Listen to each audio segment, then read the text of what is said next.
Last video में हमने exercise 2.4 के 6 क्वेश्चन कर लिए थे। अब है हमारे पास एक्सरसाइज 2.4 का क्वेश्चन नंबर 7। तो 7 क्वेश्चन क्या कहता है कि Hasan buys 2 kinds of clothes. कि हसन ने, किताब आपके सामने खुली होगी तो सबसे पहले किताब में से क्वेश्चन को पहले पूरा पढ़ो और उसका अर्थ समझो। कि Hasan buys 2 kinds of clothes material और स्कूल यूनिफॉर्म। हसन ने स्कूल यूनिफॉर्म के लिए 2 प्रकार का कपड़ा खरीदा। Shirt material that cost him 50 रुपये प्रति मीटर। जो शर्ट का कपड़ा खरीदा वो उसने 50 रुपये प्रति मीटर के भाव से खरीदा। और जो पैंट का खरीदा वो पैंट का उसने 90 रुपये पर मीटर के हिसाब से खरीदा। फॉर एवरी 2 मीटर, प्रत्येक 2 मीटर के कपड़े के लिए उसने 2 मीटर ट्राउजर 2 मीटर पैंट के कपड़े के लिए बाई 3 मीटर शर्ट मटेरियल, उसने 3 मीटर जो है शर्ट का कपड़ा खरीदा। He sells material at 12% and 10% profit respectively. उसने पहले को 12% प्रॉफिट पे और दूसरे को 10% प्रॉफिट पे बेच दिया। तो जो सारा पैसा उसके पास बिक के आया है, टोटल सेल इज 36,660। तो 36,660 के रुपये का उसका पूरा मटेरियल बिक गया। तो बताइए उसने पैंट का कितना कपड़ा खरीदा था। हमें निकालना है कि उसने पैंट का कितना कपड़ा खरीदा था। अब इसमें 2-3 बातें होगी। पहली बात ये होगी कि भाई पैंट के लिए अगर उसने 2 मीटर खरीदा तो जो है शर्ट के लिए 3 मीटर खरीदा। तो अगर शर्ट के लिए पैंट के लिए 2x खरीदेगा तो शर्ट के लिए कितना खरीदेगा, 3x खरीदेगा। दूसरी बात, प्रॉफिट भी दोनों पे अलग अलग कमाया है। उसने जो पैंट पे प्रॉफिट कमाया है वो कमाया है जो है 12% और शर्ट पे जो प्रॉफिट कमाया है वो कमाया है 10%। ठीक है ना। अब हमें बताना है कि उसने कितना पैंट का खरीदा, पैंट के लिए कितना कपड़ा खरीदा। ठीक है। तो अगर हम ये कहें कि पैंट के लिए उसने 2x मीटर कपड़ा खरीदा तो शर्ट के लिए उसे कितना खरीदना पड़ेगा, 3x, क्योंकि दोनों में 2:3 का रेशियो है। तो late length of trouser material, Hindi में क्या लिखेंगे, late length of trouser material.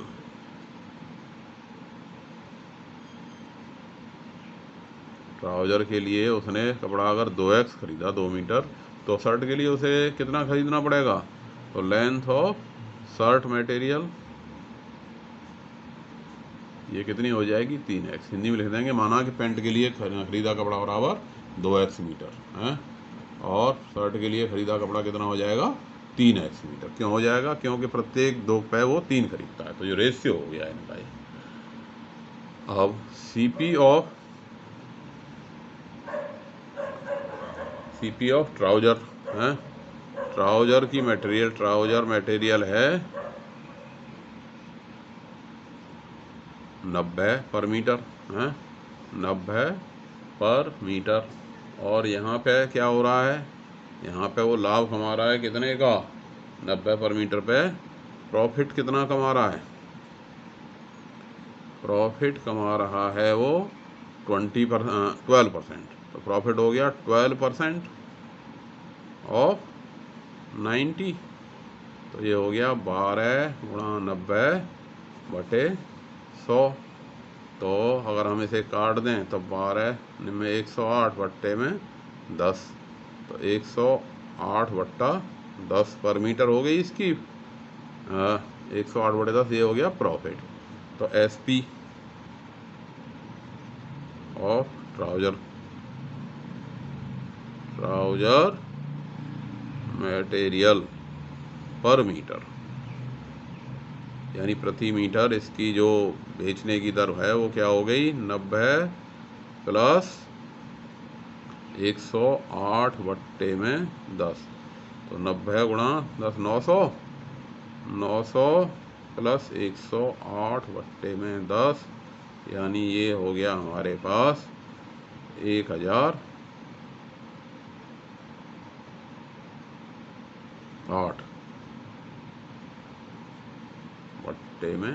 प्रति मीटर। ठीक है, पर मीटर की कॉस्ट आ गई। तो SP ऑफ ट्राउजर मटेरियल, अब ये ट्राउजर मटेरियल की कुल कीमत कितनी हो गई? ट्राउजर मटेरियल की कुल कीमत हमने 2x खरीदा है, तो 1008 गुणा 2x बट्टे में 10 गुणा हो गया, तो ये हो गई 2016x बट्टे में 10। ये आ गई इसकी क्या कीमत पैंट की। अब SP of shirt material, SP of CP हमें दे रखी है, CP ऑफ शर्ट मटेरियल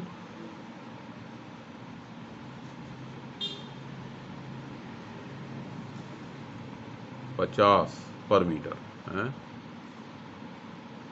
इस पे प्रॉफिट कितना हो रहा है? इस पे प्रॉफिट हो रहा है कितना? 10%। 10% ऑफ 50 यानी ये हो गया 10 गुणा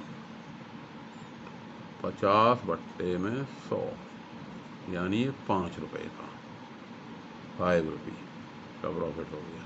हाँ, ये हो गया 5 रुपये का। तो इसलिए SP ऑफ शर्ट मटेरियल,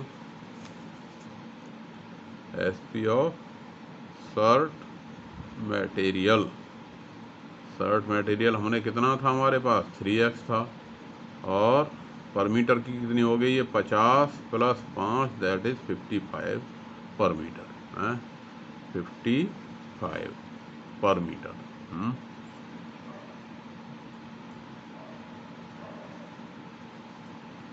तो SP ऑफ शर्ट मटेरियल कितनी हो गई? इसकी कीमत, ये हमारे पास कितना था? 3x था, तो ये हो गई 55 गुणा में 3x बराबर 165x। 165x इसका क्या बन गया? SP हो गई। अब टोटल SP इसने बताई है, इसलिए total SP according to question, प्रश्नानुसार, अकॉर्डिंग टू क्वेश्चन, सवाल के अनुसार टोटल SP यानी इसकी और इसकी, दोनों पैंट की और शर्ट की।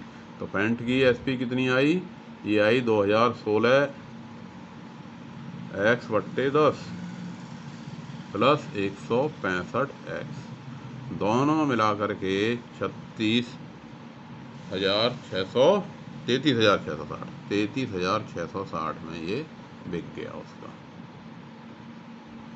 ठीक है कि नहीं? तो ये हमारा इक्वेशन बन गया कि भाई टोटल उसका जो बिका तो 33,660 का बिक गया। तो ये दोनों की SP को हमने जोड़ दिया और 33,660 के बराबर रख दिया। LCM आ गया हमारे पास 10, और ऊपर आ गया ये 2016x प्लस 1650x बराबर 33,660। जोड़ दिया इनको, कितना हो गया? 2016 प्लस 1650, और 2016 में कितना जोड़ दिया? 1650, 6 का 6, 6 का 6, ये 6, ये 3, 3,666 आ गया। 3 6 36,000 बिका कितने का? 36,660 का बना, 36,660 का बिका है, 36,660 का बिका है। तो ये कितना आ गया? 3666x बट्टे में 10 इक्वल टू 36,660। अब x की वैल्यू क्या आ गई? x की वैल्यू आ गई, इसको नीचे चले गए, उल्टा हो गया, 36,660, ये ऊपर पहुंच गया 10 बट्टे में 3666, और ये कट गया 10 बार, 10 गुणा 10 कितना आ गया? 100। तो इसलिए लेंथ ऑफ ट्राउजर मटेरियल जो उसने पूछी है, क्या पूछी है? लेंथ ऑफ ट्राउजर मटेरियल,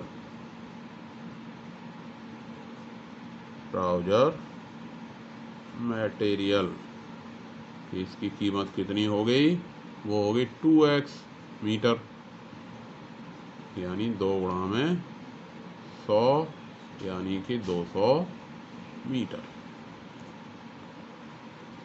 एक बार दोबारा समझ लो, क्योंकि इसमें क्वेश्चन में कई सारी बातें हो गई। तो सबसे पहले क्वेश्चन को समझ लो कि क्वेश्चन क्या रहा है।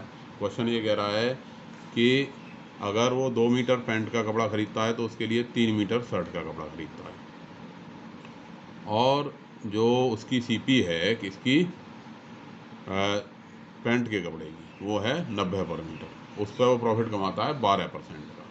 ठीक है, तो हमने मान लिया late length of trouser material is 2x, और शर्ट के मटेरियल की मान ली हमने 3x। तो अब सीपी ऑफ ट्राउजर मटेरियल कितनी है, 90 पर मीटर है, इस पर प्रॉफिट कितना कमा रहा है वो, 12%। तो ये कितना हो गया, 12 गुणा 90/100 यानी 108/10, इतने पर मीटर, इतना प्रॉफिट कमा लिया।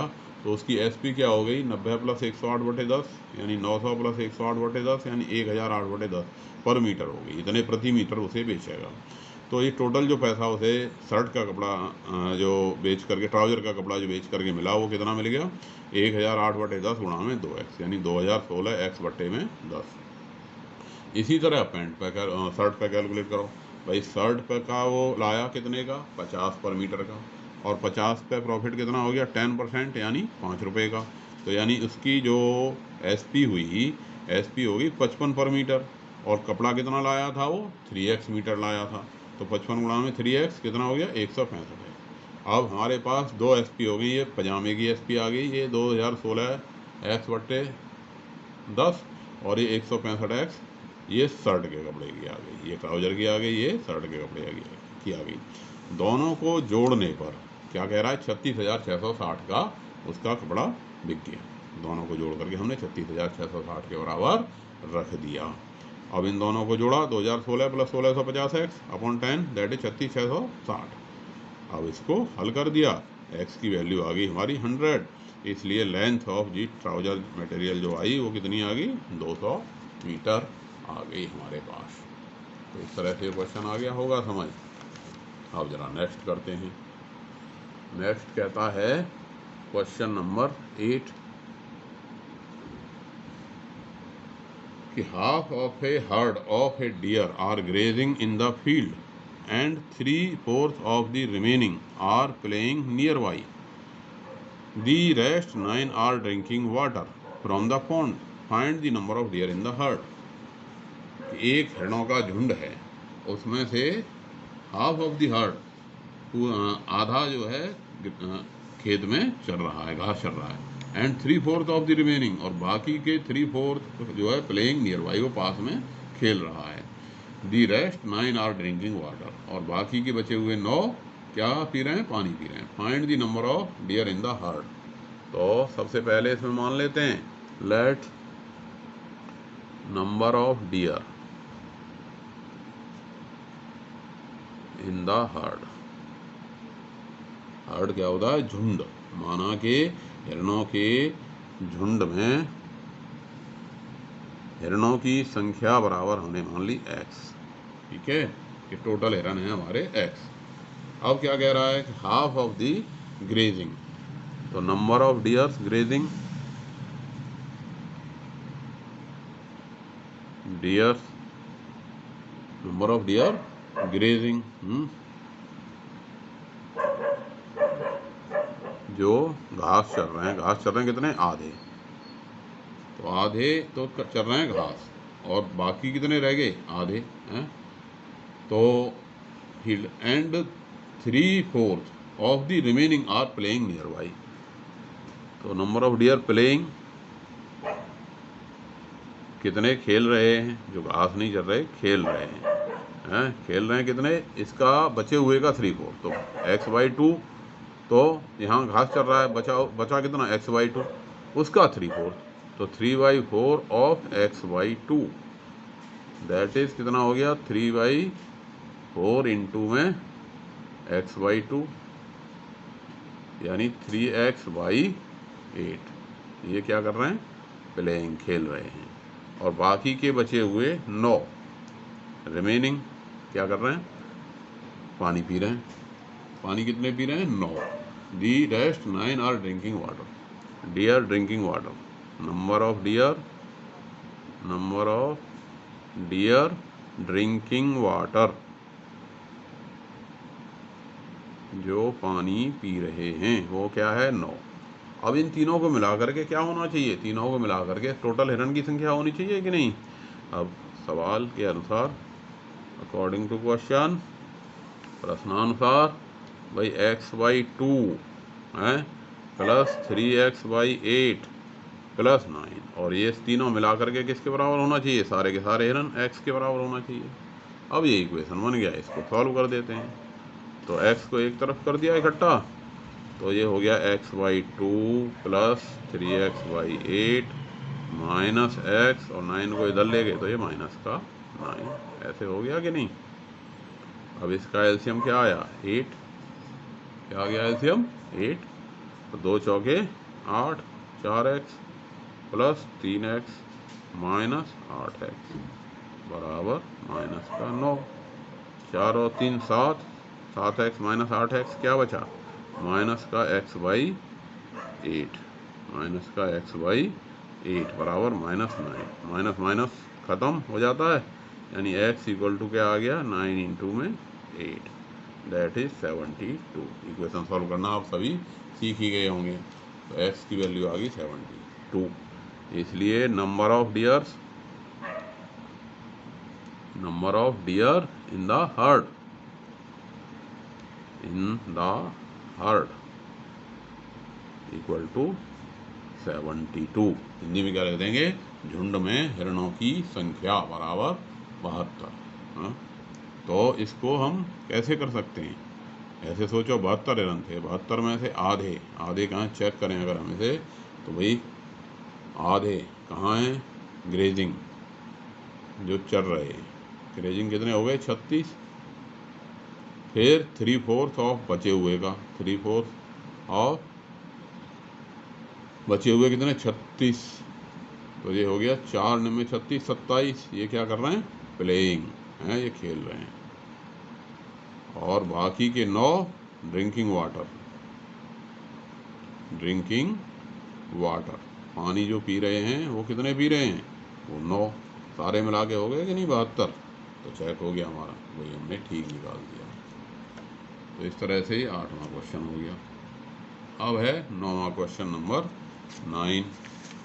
क्वेश्चन नंबर 9 क्या कहता है?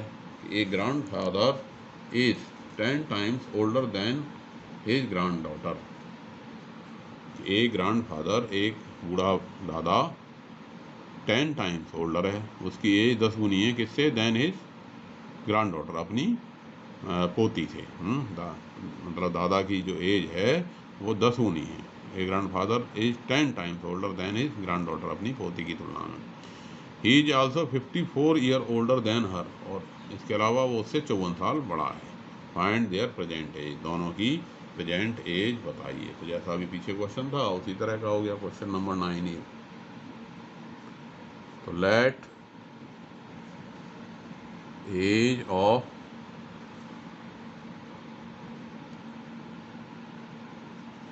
ग्रैंड डॉटर, भाई ग्रैंड डॉटर की अगर हमने एज मान ली x ईयर है, माना कि पोती की उम्र बराबर x वर्ष, देन दादा की एज, तो एज ऑफ ग्रैंड फादर, तो ग्रैंड फादर की एज क्या है? 10 गुनी है, 10x ईयर हो गई कि नहीं? इसलिए दादा की उम्र बराबर 10x, हिंदी में लिख देंगे, इसलिए दादा की उम्र बराबर 10x। अब सवाल कह रहा है कि ये दोनों की एज का अंतर अकॉर्डिंग टू क्वेश्चन, हिंदी में क्या लिखेंगे? प्रश्नानुसार। हिंदी में क्या लिख देंगे? प्रश्नानुसार, कि ये इससे 54 साल बड़ा है, यानी दादा जो है, दादा की एज जो है पोती की एज से कितनी ज़्यादा है? 54 वर्ष ज़्यादा है। x + 54, बिल्कुल सिंपल। x इधर ले गए, 10x में से x घटा दिया तो इधर क्या आ गया? 54। 10x माइनस x कितना हो गया? 9x = 54। तो x की वैल्यू कितनी आ गई? 54/9 यानी कि 6। एक्स की वैल्यू आ गई हमारे पास 6। तो एज ऑफ ग्रांड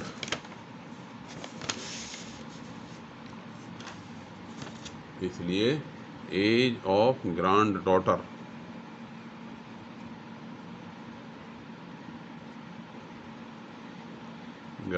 डॉटर की एज कितनी आ गई 6 ईयर। हिंदी में क्या लिख देंगे, पोती की उम्र बराबर 6 वर्ष। And age of grandfather, और ग्रांड फादर की एज कितनी आ गई 10x, 10 × 6 दैट इज 60 ईयर। ये 60 साल का हो गया। चेक कर सकते हैं दोनों में कितने का अंतर आ गया, 54 वर्ष का। इसी तरह से है अब हमारे पास ये क्वेश्चन नंबर 10। क्या कहता है question number 10? Aman's age 3 times his sons age. Aman की जो एज है वो अपने बेटे की 3 गुनी है। 10 years ago, 10 साल पहले, he was 5 times his son's age, उसकी एज 10 साल पहले बेटे की उम्र की जो है कितने गुने थी, 5 गुनी थी। तो फाइंड देयर प्रेजेंट एज, उनकी प्रेजेंट एज बताइए। तो लेट प्रेजेंट एज ऑफ सन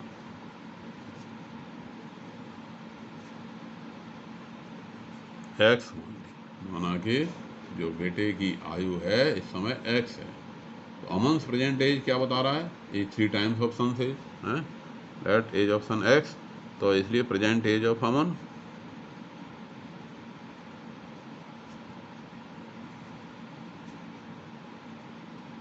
की एज कितनी हो गई इस समय, क्या है 3 हो गई है बेटे से। तो ये क्या हो गई 3x हो गई कि नहीं। अब क्या कह रहा है कि 10 साल पहले 10 years ago, 10 साल पहले ये कितने का हुआ, x - 10 का बेटा। और पिताजी कितने के होंगे अमन, 3x - 10 के। और ये जो एज थी वो उस समय कितनी थी, 5 टाइम्स थी, 5 गुनी थी। तो age of son 5 year ago, age of son 5 year ago, 5 साल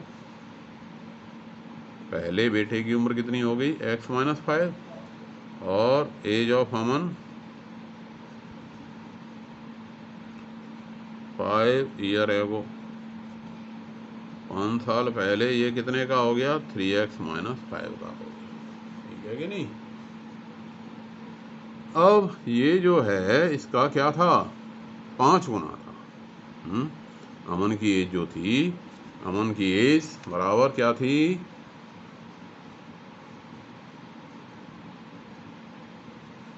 5 ईयर एगो क्या है, अकॉर्डिंग टू क्वेश्चन लिख दो, अकॉर्डिंग टू क्वेश्चन, प्रश्नानुसार। हिंदी में क्या लिख दोगे, प्रश्नानुसार। कि ये जो एज है अमन की, उसके बेटे की एज की 5 गुनी है, 5 × x - 5। सॉल्व कर दो अब इसे। भाई 3x - 5 = 5 × x - 5। इक्वेशन बन गया कि नहीं, इक्वेशन बन गया। तो सॉल्व कर दो भाई। 3x - 5 = 5x - 5 × 25। अब 5x को इधर आ गया तो क्या हो गया, 3x - 5x, 5 इधर चला गया, 5 - 25। 3x - 5x कितना हो गया, माइनस का 2x, और 5 - 25 क्या हो गया, माइनस का 20। तो x की वैल्यू क्या आ गई, माइनस माइनस खत्म हो गया, 20/2 यानी कि 10। इसलिए प्रेजेंट एज ऑफ सन, बेटे की जो आयु आई वो कितनी आ गई, 10 ईयर। और प्रेजेंट एज ऑफ अमन, अमन की जो प्रेजेंट आयु आई वो कितनी हो गई, 3 × 10 30 ईयर। चेक कर सकते हो भाई, इस समय 3 गुना हो गया। और 5 साल पहले है, 5 साल पहले ये कितने का हो गया, 5 साल का। सन कितने का हो गया, 5 साल का। और पिताजी कितने का हो गया, 30 में से 5 घट गए, कितना हो गया 25 साल का। अब ये इसका कितने गुना है, 5 पंजे 25, हाँ 5 टाइम्स है कि नहीं। तो इस तरह से ये हमारा क्वेश्चन ख़त्म हो गया। तो इक्वेशन बनाना इन सवालों में महत्वपूर्ण है कि भाई इक्वेशन बनाना देन उसको सॉल्व करना। तो इक्वेशन बनाना और सॉल्व करना दोनों ही आपके समझ में आए होंगे। तो नेक्स्ट वीडियो में अगली एक्सरसाइज के साथ मिलेंगे। धन्यवाद।